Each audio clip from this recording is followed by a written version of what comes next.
Doctor, can we talk about cancer a little bit? Various types out there.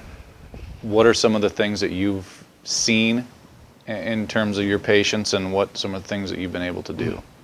A better thing to talk about in relationship to, well, I will talk about that, right?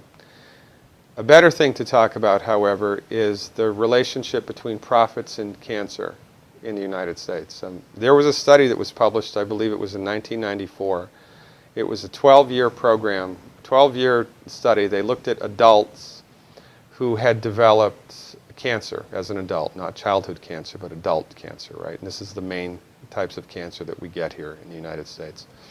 They did a meta-analysis of these people all around the world who developed cancer as adults for 12 years and were treated with chemo. And they looked at the results. And they published the results in the Journal of Clinical Oncology. And the results? 97% of the time, chemotherapy does not work. 97% of the time, it doesn't work. So why is it still used? It's one reason, and one reason only: money. If you go to a medical doctor, an MD, with a sinus infection, and that doctor prescribes an antibiotic, he gets no financial kickback. Now, if he prescribes 5,000, of that antibiotic in 1 month, the drug company that makes it might send him to Cancun for a conference, right? Mm-hmm. But he gets no direct remuneration. It's not with chemotherapeutic drugs. It's different. Chemotherapeutic drugs are the only classification of drugs that the prescribing doctor gets a direct cut of. So if your doctor prescribes chemotherapy for you, here's how it goes, more or less. The doctor buys it from the pharmaceutical company for $5,000, sells it to the patient for $12,000, insurance pays $9,000, and the doctor pockets the $4,000 difference. And there ought to be a law. The only reason chemotherapy is used is because doctors make money from it. Period. It doesn't work 97% of the time. If Ford Motor Company made an automobile that exploded 97% of the time, would they still be in business? No. This is the tip of the iceberg of the control that the pharmaceutical industry has on us. Most people have no idea of this at all. Now, I wrote a book. It's called The MD Emperor Has No Clothes, right?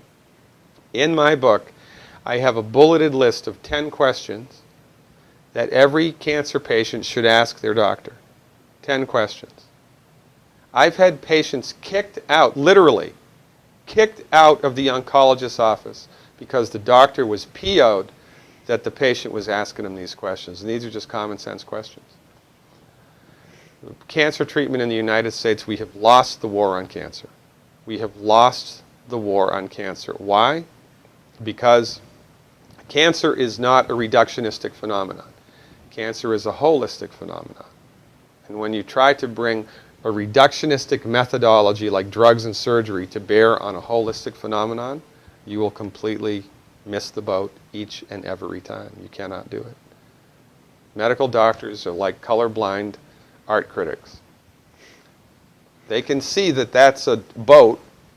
They can see the black and white outline, but they're completely blind to all of the colors and textures that make up the substance of the thing. It's no difference with cancer.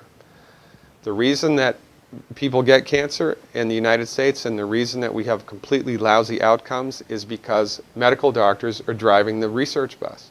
When women get together and do a 5K run for breast cancer, all of that money, do you think any of that money goes to nutritional research? Do you think any of that money goes to homeopathic research or acupuncture or traditional Chinese medicine or naturopathic research? No.